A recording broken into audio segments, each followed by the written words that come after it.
What's going on, guys? It is 2Canadian here with another video for you today. And for today we will be having a new video. It's gonna consist of a couple new things that I haven't done before, but don't get used to them because I'm not gonna be doing too many of them. But I figured now is the time to do one of these, so let's get right on into it. So what we're going to be discussing is this new thing that I came across. I was actually curious, so I went and looked this up, and I ended up finding out that there actually happens to be a storyline behind the multiplayer of Black Ops 3. Now, I don't know if you guys have heard about this or knew if there was one at all, but I ran into this and I thought this was really cool, so I figured I'd share it with you guys. This is kind of a shortened version of it all, but it still consists of all the important details, all the things you need to know. So just a little quick note is I would like to give a shout out to, I believe his name is Hypobromite, and he is on Reddit. I will be leaving a link to his file in the description below, and this is where I ended up gathering the majority of the information, kind of piece everything together. So I would just like to make sure he gets all the credit. He definitely did help me end up finishing up everything to get the full story. So without further ado, let's get right on into this. So the first question on your mind is you're probably wondering why all these highly skilled soldiers are always in combat training rather than out fixing wars around the world. Well, what if, it may be a crazy idea, but what if it actually isn't them? Like, hear me out on this for a second.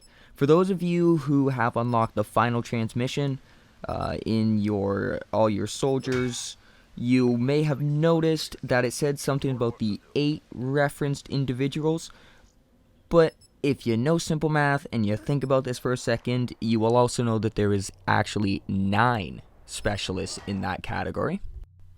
But as you live the transmission, you also find out that amongst the 9, there is a spy doing his research on everyone else. Now, another thing you may be thinking is, why would 5 Winslow Accord members, a freelance robot, a 54i enforcer, a CDP member, and a pyromaniac ever be working together in the same crowd to do the exact same thing? So 9 of the most skilled soldiers just fighting in an endless combat simulation. You're probably thinking, how is this possible? Why are they doing this just constantly over and over and over again? But if you think back to some of the previous transmissions, all the pieces start to fall into place.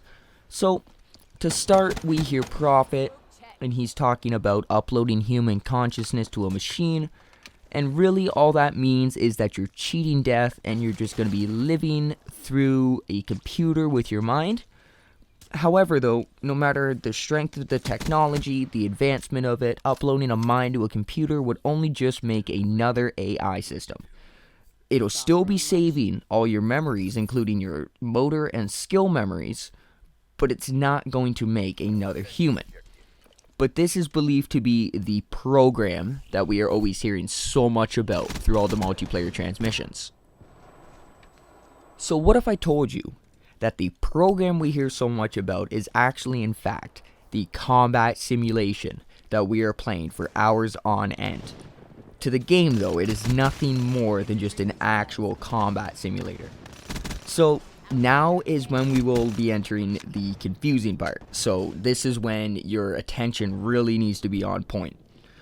So it is believed that Prophet is the one that is supporting the program, and that he had either convinced or forced the other 8 individuals into allowing their minds to be uploaded to this system. This would create the perfect combat immersion simulator. You're probably wondering why this matters. If you think about it, what makes you the best at something? And that is simply put in as practice. And what makes you the best at it? Just doing it over and over and over again. That is the only way you can become perfect at something, is just by doing endless practice. So, through everyone's DNIs, they could learn to adapt in any style of fighting after learning from the other 8 best soldiers in the world, therefore making themselves one of those best soldiers in the world. But there was one problem with this theory, and that is that Reaper has no DNI. So he does not have any DNI systems in him. Instead, it is believed that he is the one that is there to record everybody's data to independently verify all the findings. And then finally we hit that final piece of the puzzle. The piece that draws it all together, that makes something like this sound not as crazy as you were probably thinking when I started.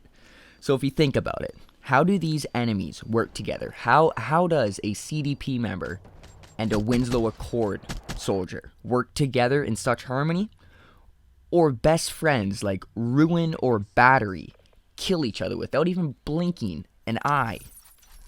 Well, how about because this is actually their AI counterparts running the simulation, not actual people. AIs who are taking orders from the input of other controllers. And these controllers are in fact our PlayStation and Xbox controllers. I know it sounds crazy, but if you think about all the data, everything that's been drawn together, that you're actually just in fact controlling their AIs in order to produce that perfect combat simulation to help advance the actual DNIs of all these soldiers to their maximum potential. And then we hit that final piece of the storyline, and you're probably thinking, so now what? What comes out of this program? What's so good about this program? Well, the creators of this program, you know, they could probably use it to help the world train better soldiers, to cure some problems in the world, solve all these wars, world peace, yada yada, all that fun stuff. But if you think about it logically, it's probably just for the money.